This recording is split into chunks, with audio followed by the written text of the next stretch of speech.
from Italy to the United States, more specifically, the desert Southwest. There can't be many schools with a better view than Monument Valley High School on the Navajo Reservation in the American Southwest. Huge sandstone monuments rise above an arid plain. Natural sculptures glow a warm red color in the sunshine, but quickly change to a menacing black in the shade. This is the breathtaking scenery of Hollywood westerns and Marlboro ads. It is the sacred land of the Navajos, the USA's largest recognized Native American tribe.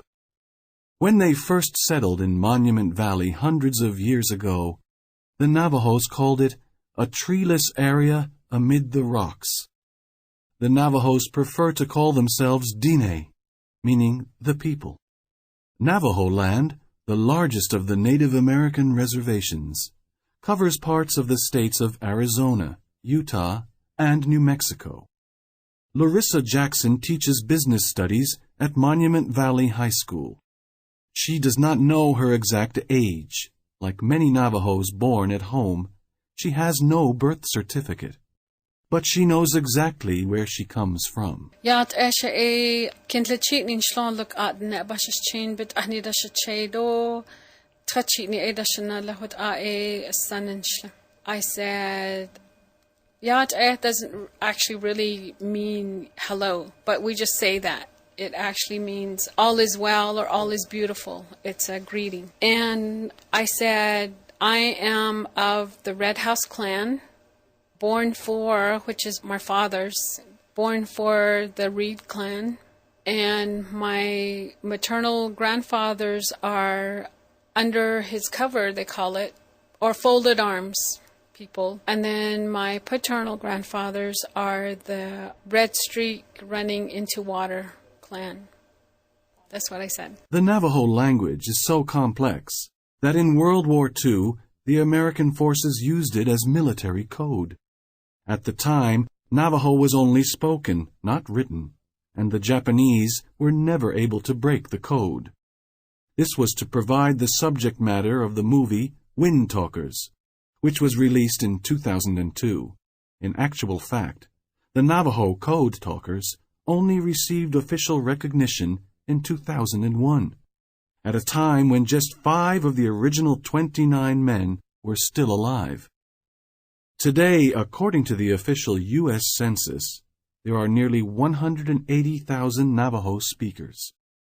Larissa Jackson grew up a short distance east of Monument Valley, where her mother's family has lived for generations.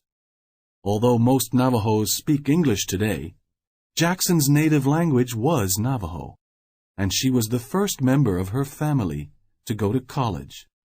As she explains, the extended family is very important in Navajo culture. Our family is much more than a nuclear family. Our clans make it so that we always have a mother and a father, grandmother, and each person has 4 clans.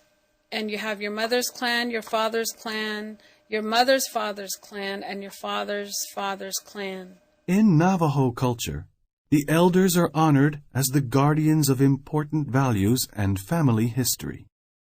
Larissa Jackson still goes to her elders and asks them questions about the origins of the Red House clan and the Reed people that she is descended from.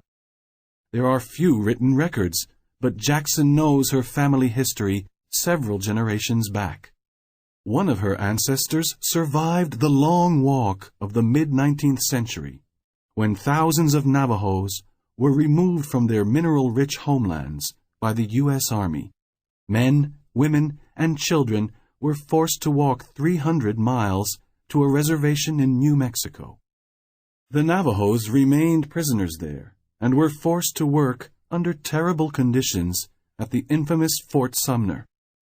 The survivors were finally allowed to go home in 1868, but by then 3,000 Navajos had died of hunger and disease. It wasn't until 2004 that a proper memorial and museum commemorating these events was opened. Modern life has brought its own problems to Monument Valley. Unemployment is high, and many Navajos have to leave the valley to find work in towns and cities. Although alcohol is prohibited on the reservation, alcoholism and drug abuse are issues that won't go away. The Navajo land population is very young. About 2/3 of today's 250,000 Navajos are under 21. What are the most important things Larissa Jackson teaches her pupils about the Navajo culture? Especially in the United States, we are one of the few people who have always called us home. Our origin stories are from here, and this is home. I think that means a lot. And I think if you spend time away from the reservation, away from the people, you begin to have more questions about who you are. You begin to understand yourself more, and you begin to appreciate who you are more.